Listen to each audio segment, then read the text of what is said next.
I'm here with Hannah Butler, a sophomore public relations major here at Syracuse University. Hannah is a member of the synchronized skating team and has graciously offered up some of her time this morning to talk with me today about her time on the team and their upcoming showcase. Hi, Hannah, and thank you for joining me today. No problem, Kira. So, can you tell me a bit about your background in figure skating? Why did you decide to join the synchronized skating team? Yeah, so I'll take that in two parts. I've been skating since I was 4. Wow. My sister and I skated for the first time when we went to Switzerland with my family. Oh my goodness. During the millennium, so I guess I was like 3 because I was born in 97. And we skated on like a frozen lake, very Christmas movie cliche. Ooh. And we both fell in love with it. So we demanded amazing. that we skate when we get back. And we have been skating ever since. But we both did strictly individual skating. So competition skating, like what you will see in the Olympics. So no team, just you out there. Specifically focusing on like the jumps and the spins and like the difficult elements. More, I'll say technical elements, not necessarily more difficult. And so I grew up as an individual skater. Did that all of my life.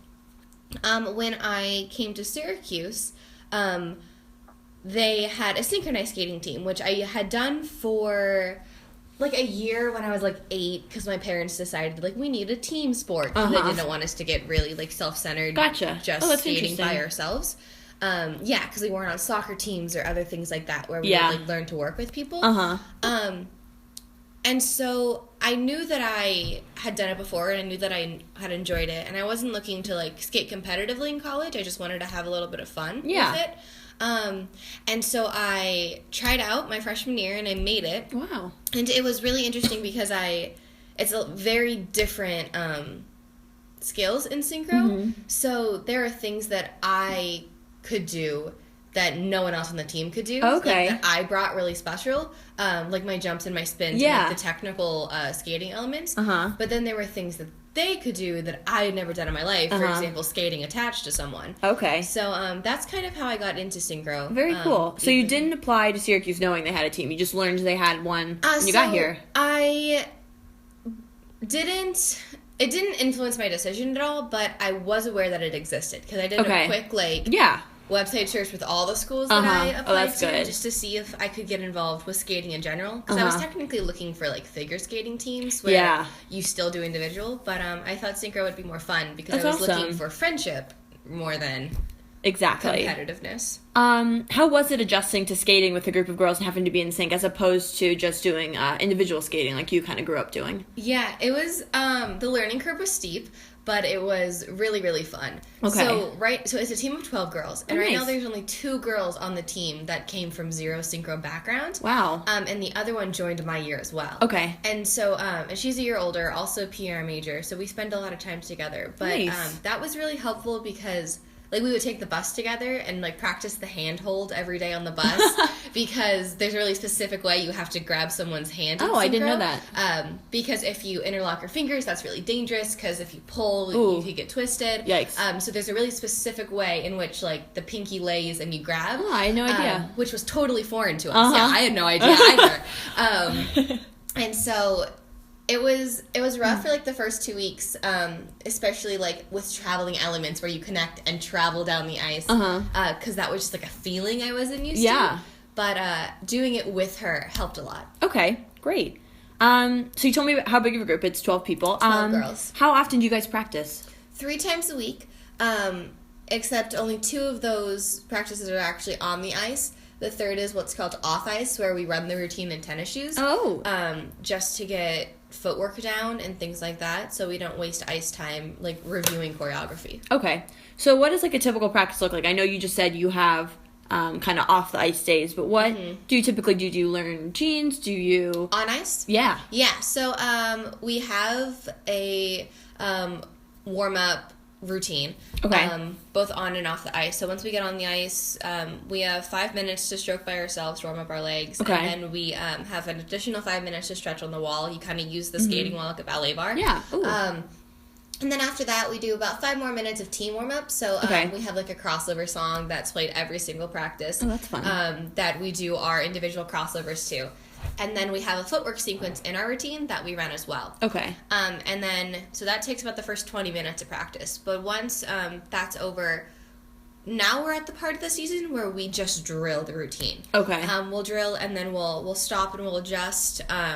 Our captains and or our coach. Our coach runs one on-ice practice and our captains run the other. Gotcha. So they'll stop and say, like, the traveling wheel was a problem. Let's run that, and then we'll do the routine again. Or, like, the open block was messy, and then we'll drill that, and then we'll do the routine again. So, was it hard to, like, learn all those kind of, like, the terminology and stuff, or was it pretty similar to what you did when you were doing, individual skating? Individual, yeah. So it's definitely not similar because you don't do a wheel by yourself and you don't do a block by yourself because you're just with yourself. But in saying that, like, when we get in a circle and travel down the ice, it's called a wheel, which makes sense. That does make sense. When we get in 3 lines of 4 and we look like a square and travel down the ice, that's called a block. So it kind of makes sense. It was more common sense. Okay, great. So now I know you're a very busy, involved person here on campus. Does practicing and your obligations to the team, is that kind of hard to... Does it interfere with your other classes and activities, would you say? Definitely not classes, because synchro is at night, and if we have labs or things at night, then they choose our practice schedule around that. Okay. Definitely does with other activities, especially when it comes to competition season. Because we compete 3 times a year. 2 of those, which are away competitions, which means we travel really, really far. Oh, okay. And those 2 are actually back-to-back. So last season, I spent a whole weekend in Virginia, in Richmond, and then was back for like 2 days, and then went to like Lake Placid for another weekend. And so when we're in like the middle of competition season, it's kind of like all synchro all the time. Gotcha. Which is good and bad depending on like what other obligations I have to miss, but it's something I love, so it's awesome. Worth it. That's great. Is synchronized skating an Olympic sport? And if it is it kind of just like synchronized swimming, but with skates? Like, how does it work exactly? Yes, synchronized skating is not an Olympic sport, but individual is. Individual is. But they do compete at like the national and international levels. Oh, nice. And I guess it's like synchronized swimming and the fact that you're graded on like precision and technique. But that's kind of where the similarities end. Especially because in synchronized swimming, you're focusing on one part of your body, whatever part is out of the water at the time. Where in synchro, at any point you could be judged on the preciseness of your fingertip or the pointness of your toe. So like every single part of your body is being evaluated at all times. Wow. Does the Syracuse team, I know you guys have traveling competitions, do they compete against other college teams? And how does the scoring work? Yeah, so we compete in the open collegiate division, which just means we are not as intense as like collegiate divisions. Okay.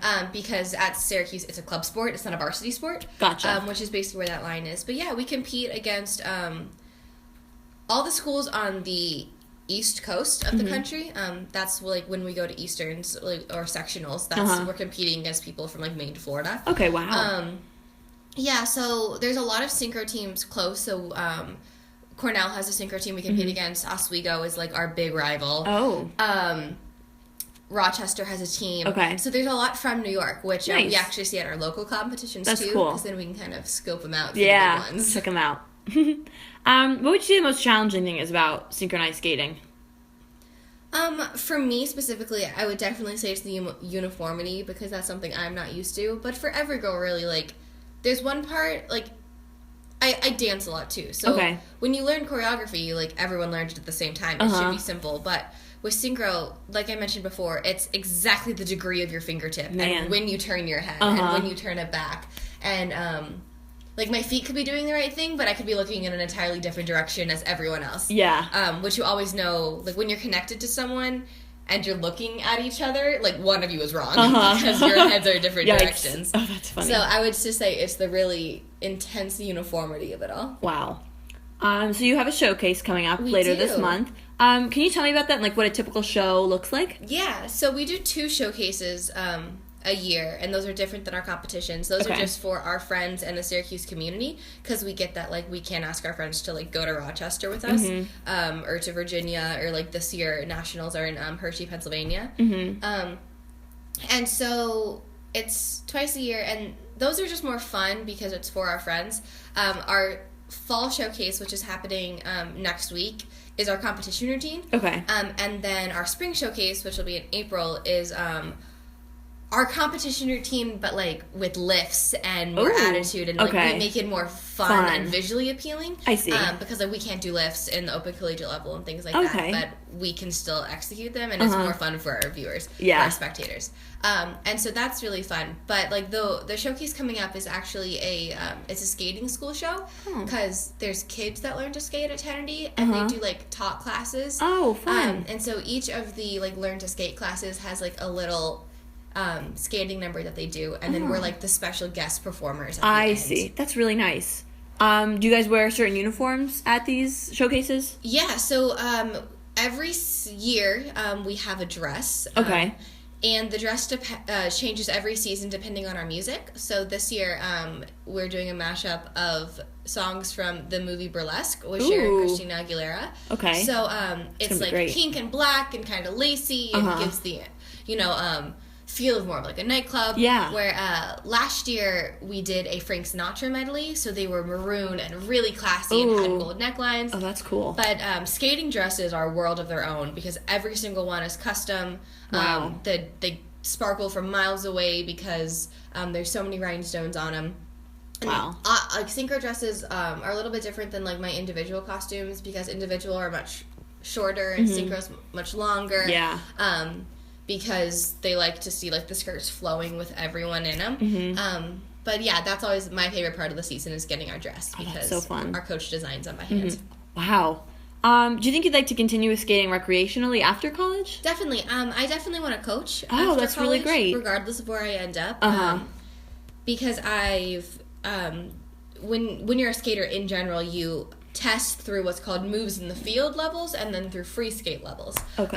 And I'm at the second to highest level of both, which means I can coach. So that's how I would want to stay involved, because I love to skate, and I'd love to help other people learn how to love to skate. I know I would learn how to skate. I'd love to learn how to skate, as I am not the best figure skater out there at all.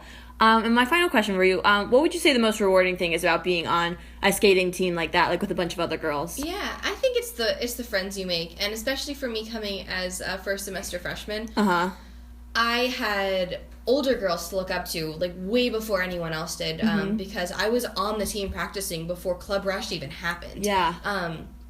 Because tryouts were the first week of school, so just having those friends to do it with, and have friends to see like 3 times a week, and to see outside of class, and to hang out with or get dinner with even when we're not skating is definitely my favorite part.